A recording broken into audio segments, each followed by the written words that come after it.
Hi, I'm Nadia Giordano with EmbodyYourVision.com.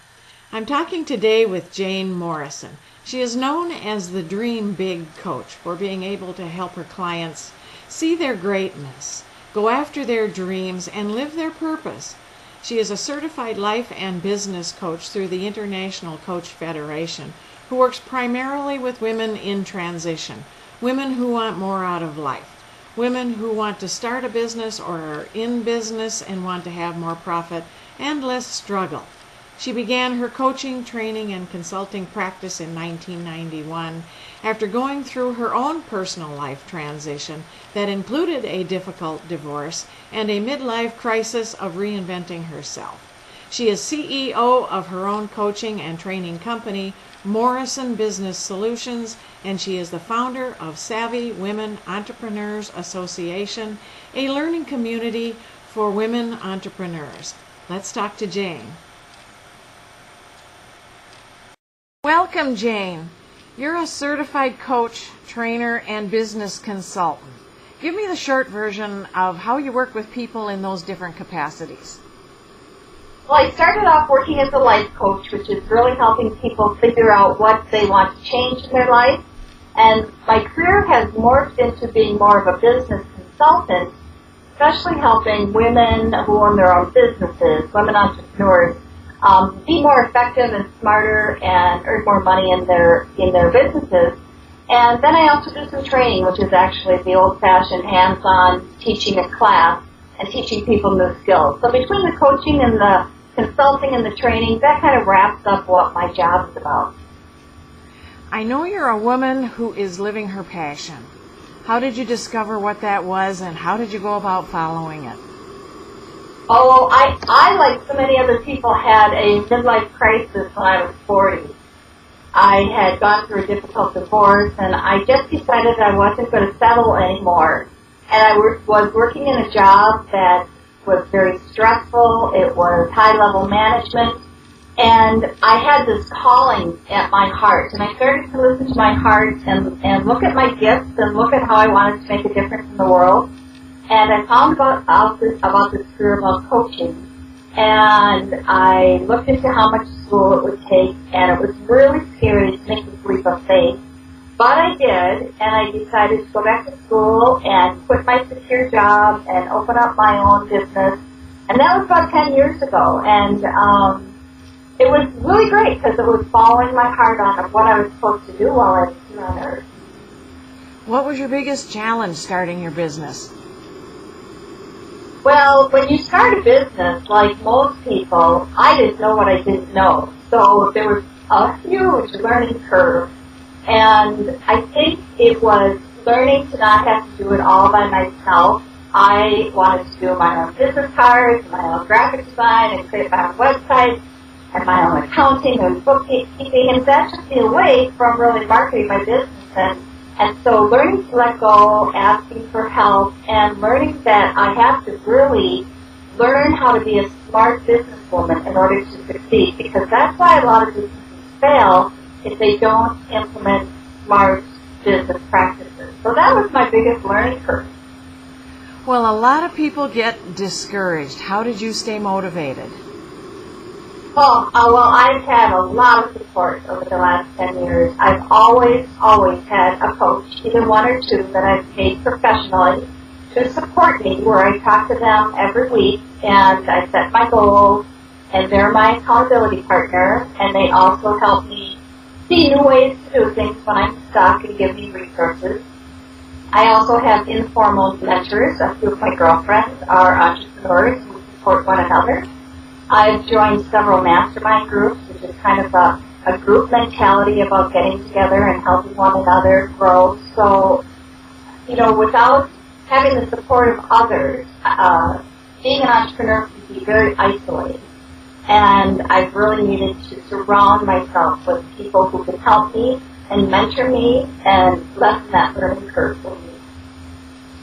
You are a wife, you're a caretaker to your elder parents, and a busy entrepreneur. How do you balance all those things?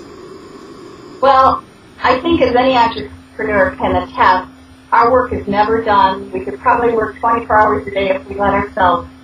And how I know that I've got to take a rest or that I'm getting close to burnout, because burnout is really real for entrepreneurs, is usually my body tells me. I start to, between my body and my mind, I start to have trouble focusing, or else I start to have that neck ache or that backache that won't go away. And so I really have learned to listen to my body, and I've given myself permission to leave the office, to go take a walk, to go take a hot bath, to, even do a little shopping and run errands, and it just switches up my gears enough so that I can come back and be refreshed. Well, with the new surge in social media and Facebook and places like that, the social media sites, have you been able to incorporate that into your business? I have. I wasn't excited about it in the beginning. Might be that I just had a little resistance because of it being a new technology, but I have had to rely on experts there to get me set up and to teach me. Again, trying to do it all by myself is just not effective for me. That's not a natural skill of mine, so I don't rely on doing something if it's not a natural skill of mine. So I really relied on other people to help me out with that, and I meet a lot of people on social networking, and it is about developing the relationships, developing the networking, and then also marketing your business using that tool with about an 80-20 range where you're connecting and getting to know people 80% of the time, and 20% of the time you're telling people what you have to offer. Well, tell us about Savvy Women Entrepreneur Association. Why did you start it, and what's that all about? Oh, I'm really excited about the Savvy Women Entrepreneurs Association. I started it because I had formed some local networking groups for women, and they just took off so fast, and women seem to really want to come together and collaborate.